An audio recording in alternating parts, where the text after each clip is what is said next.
But seriously, if you didn't have me, if you had some different type of a president, you wouldn't have Israel. I know you're big Israel fans. Frankly, evangelicals and Christians, just Christians, I think they like Israel more than Jewish people like Israel, if you want to know the truth.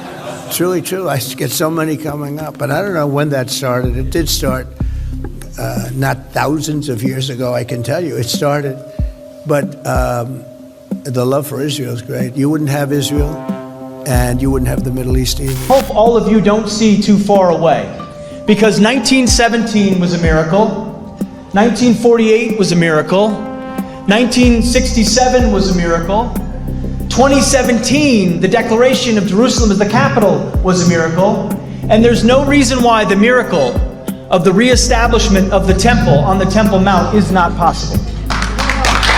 After watching those clips, do you really think that government policy is being sculpted in the White House? Or is it really being created in evangelical pulpits? Is it possible that the present war that the United States of America is engaged in support of Israel is military action that we're undertaking not simply because we believe that a war in support of Israel is politically beneficial to our country?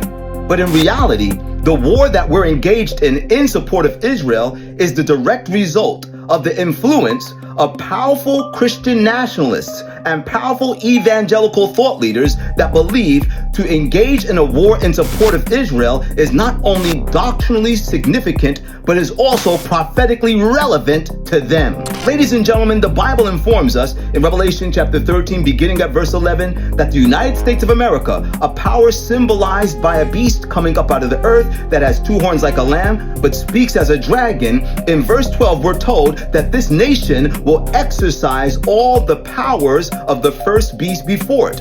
And that first beast was a system that united the powers of church and state under one umbrella. And this nation is steadily moving in the direction of the union of church and state. We can clearly see that the 2025 agenda is in full swing. And when this happens, when this union between church and state is consummated, this government will enforce worship.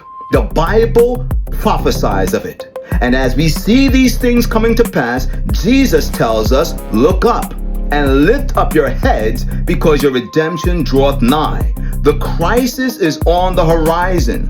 A union of church and state is coming. The question remaining is, are you preparing for what is coming? Or are you living your life in a perpetual state of deception? Wake up. And whether you like it or not, the truth is the truth.